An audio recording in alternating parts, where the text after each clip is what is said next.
አንድ ጥቁር የለበሰ ሰው የቡና መሸጫ ውስጥ ያለችውን ሴት ከሩቅ እያየ ሰው መምጣት አለመምጣቱን ለማረጋገጥ ረዘም ላሉ ደቂቃዎች ቆሟል። የ18 ዓመቷ ሳማንታ ኮኒንግ ዘ ኮመን ግራውንድስ የተሰኘውን የቡና መሸጫ ሱቅ እየዘጋጋች ነው። አየሩ ከ0 ዲግሪ በታች የወረደ ቅዝቃዜ ስላለው አካባቢው ጭጭ ብሏል። ሳማንታ ስልኳን ደጋግማ ታያለች። ፍቅረኛዋ መጥቶ እስኪወስዳት እየጠበቀች ነበር። ሰዓቱ ምሽት 2 ሰዓት ከሩብ ይላል። ጭር ሲል እየጠበቀ የነበረው ሰውዬ ቀስ ብሎ ወደ ሱቁ መጣ። ልክ እንደ ማንኛውም ደንበኛ ቡና ጠይቃት፣ እሷም ያዘዘውን ማዘጋጀት ጀመረች። ከጥቂት ጊዜ በኋላ ግን ነገሮች በተለመደው መልኩ አልቀጠሉም።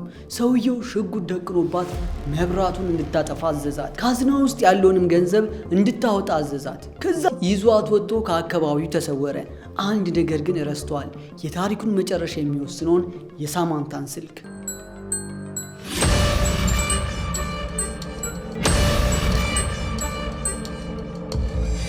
ፍቅረኛዋ ዱዌን ሊወስዳት ሲመጣ ሱቁ ተዘግቷል። ሳማንታም የለችም። ስልኳ ላይ ቢደውልም አይነሳም። ምናልባት በሌላ ሰው መኪና ሄዳ ይሆናል ብሎ ወደ ሳማንታ ቤት ሄዶ መጠበቅ ጀመረ። 3 ሰዓታት አለፉ። ምሽት 5 ሰዓት ተኩል ላይ ዱዌን ከሳማንታ ስልክ አስደንጋጭ የጽሑፍ መልእክት ደረሰው። ቴክስቱ እንደዚህ ይላል። ያ ያደረግከውን ነገር አውቃለሁ። ለጥቂት ቀናት ከጓደኞቼ ጋር ላሳልፍ ነው። ለማሰብ ጊዜ ያስፈልገኛል። ጠባይ ተቀይሯል። ለአባቴ ንገረው። ዱዌንና አባቷ ግራ ተጋቡ። ጽሑፉ የእሷ እንዳልሆነ ጠርጥረዋል። ሌሊቱ ነጋ። ሳማንታን የበላው ጅብ ግን አልጮህ አለ። አባቷ ጄምስ ለፖሊስ ደወለ። ልጄ ጠፍታለች ብሎ አመለከተ። ፖሊስ ወደ ቦታው መጣ። መጀመሪያ ላይ ቴክስቷን ያዩት ፖሊሶች ጉዳዩን እንደ ተራ የቤት ውስጥ ጠብና ኮልላ እንደሄደች ልጅ አይተውት ቀለል አድርገውት ነበር። ነገር ግን የሱቁ ባለቤት ሱቋ ስትገባ ካዝናው ባዶ መሆኑና የገንዘብ ቦርሳዎቿ እንደጠፉ ስታመለክት ፖሊሶቹ ካሜራዎችን ሲመለከቱ ጉዳዩ አደገኛ እገታ መሆኑን አረጋገጡ። በዚህ ጊዜ አንድ የሚያስገርም ነገር አስተዋሉ። ሳማንታና አጋቹ ከሱቁ የወጡት 2 ሰዓት ከ25 ላይ ነበር። ነገር ግን ከ3 ሰዓታት በኋላ 5 ሰዓት ተኩል ላይ ያ ሰውዬ ተመልሶ ወደ ሱቁ ገብቷል። ለምን? የሳማንታን ስልክ ለመውሰድ።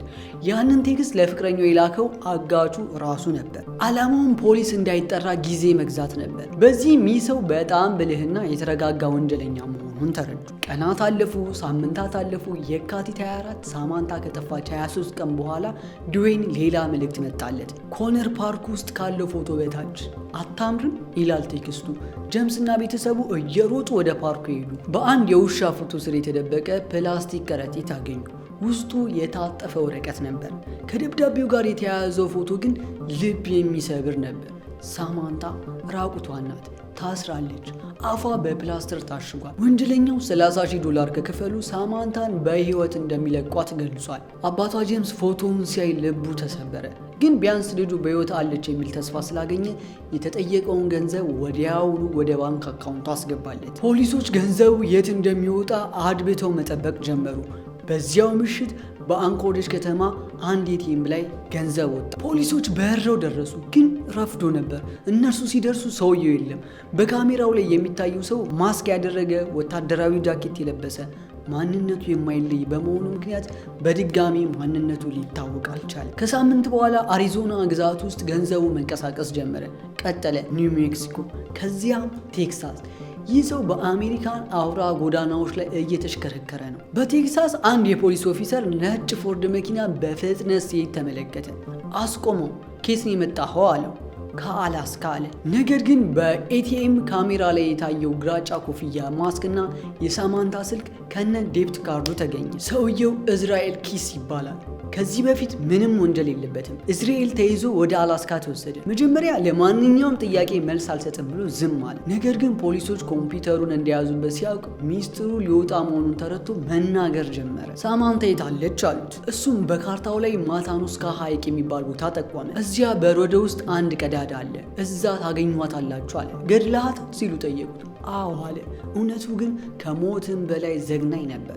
ሳማንታ ገና በታፈነችበት ምሽት ነበር የተገደለችው። እስራኤል ኪስ ሳማንታን ከገደለ በኋላ አስከሬኗን በጎጆ ውስጥ ትቶ ከቤተሰቡ ጋር ለ2 ሳምንት ሽርሽር ሄዶ ነበር። ከሽርሽር ሲመለስ የሞተችውን ሳማንታን አስከሬን አውጥቶ በስቴፕላር የአይኗን ሽፋሽፍቶች ወደ ላይ ከግንባሯ ጋር ወቅቱ በማያያዝ አይኖቿን ገልጦ ፊቷ ላይ ሜካፕ ቀብቶ ልክ በህይወት እንዳለች አስመስሎ ፎቶ አነሳት። ያ ሁሉ ድራማ ያንን $30,000 ለማግኘት ነበር።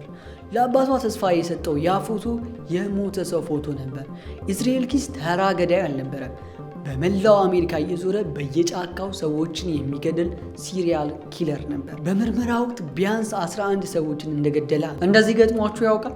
የሆነ ሰው ሰድቧችሁ ስትናደዱ እንዴት ትናደዳለህ ብሎ መልሶ ሊቆጣችሁ የሚሞክር። ኢዝራኤል እንደዛ አይነት ሰው ነበር። ግንቦት 23 በካቴና ታስሮ ፍርድ ቤት ሲቀርብ ድንገት ዘሎ የሳማንታ ቤተሰቦች ወደ ተቀመጡበት ቦታ እየተንደረደረ ሄዶ ሊደርስ ሲል በቴዘር ተመትቶ ወደቀ። እሺ አሁን ምን ይባላል? የገዛ ልጃቸውን ከገደለ በኋላ ለምን አሳሰራችሁ ብሎ እንኳ ይባላል? በመጨረሻም ግን በታሰረ በ8 ወሩ የታሰረበት ክፍል ውስጥ ራሱን አጥፍቶ ተገኘ። ታዲያ ይሄ ሲሆን ስለ ሌሎች ስለገደላችሁ ሰዎች ምንም ሳይናገርና ማንነታችሁ ሳይታወቅ ብዙ ሚስጥሮችን እንደያዘ ህዳር 29 ነበር ራሱን ያጠፋው። ለዛሬ ያዘጋጀውላችሁ ታሪክ ይህንን ይመስላል። ታሪኩን ከወደዳችሁት ሀሳባችሁን ኮሜንት ላይ ያስቀምጡልኝ። ሰብስክራይብ ያላደረጋችሁ ሰዎች ካላችሁ ሰብስክራይብ በማድረግ ተከታተሉኝ። ሌሎች አጓጊ አስደናቂ ታሪኮች እንዲሁ ቪዲዮዎች አሉ። እነሱን ደግሞ ገብታችሁ ማየት አትርሱ። በሌላ ታሪክ እስክንገናኝ ድረስ መልካም ጊዜ ይሆንላችሁ።